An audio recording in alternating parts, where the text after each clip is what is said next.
నమస్తే అన్న, అందరికీ నమస్కారం. కువైట్ పైన ఇరాన్ దాడులు కొనసాగుతూ ఉన్నాయన్నమాట. మంగళవారం అర్ధరాత్రి నుంచి బుధవారం తెల్లవారుజామున వరకు దాడులు కొనసాగాయని చెప్పేసి కువైట్ ఎయిర్పోర్టు పైన కూడా ఇరాన్ దాడి చేసినట్లు కువైట్ రక్షణ మంత్రిత్వ శాఖ ఈరోజు తెల్లవారుజామున ప్రకటించింది.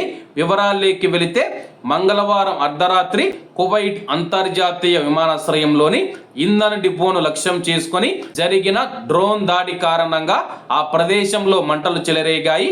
సమాచారం అందుకున్న అగ్నిమాపక శాఖ సిబ్బంది సంఘటనా స్థలానికి చేరుకొని మంటలు ఆర్పివేయడం ప్రారంభించారని చెప్పి public authority for civil aviation ప్రతినిధి అబ్దుల్లా ఆల్ రాజీ గారు స్థానిక మీడియాకు తెలిపారు.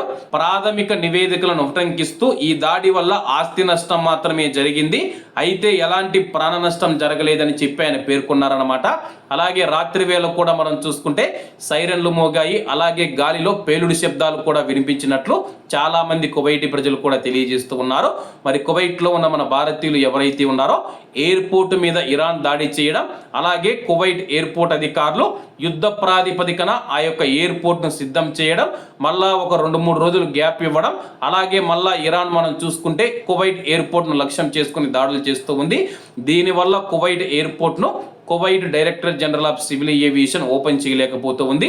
చాలా మంది ఎందుకు ఎయిర్పోర్ట్ ఓపెన్ చేయలేదు అని అడుగుతూ ఉన్నారనమాట. ఒకవేళ కువైట్ ఎయిర్పోర్ట్ ఓపెన్లో ఉండి ఇరాన్ దాడి చేసి ఉంటే కానీ ప్రస్తుతం ఆస్తి నష్టంతో పాటు ప్రాణ నష్టం కూడా ఎక్కువ జరిగి ఉండేది. కాబట్టి కువైట్లోని ప్రజల యొక్క భద్రత మరియు రక్షణను దృష్టిలో ఉంచుకొని కువైట్ ఎయిర్పోర్ట్ను మూసివేసినట్లు అధికారులు తెలుపుతూ ఉన్నారు. కాబట్టి అందరూ బాగుండాలి, అందులో మనం ఉండాలి. అందరికీ నమస్తే అన్న, జై హింద్.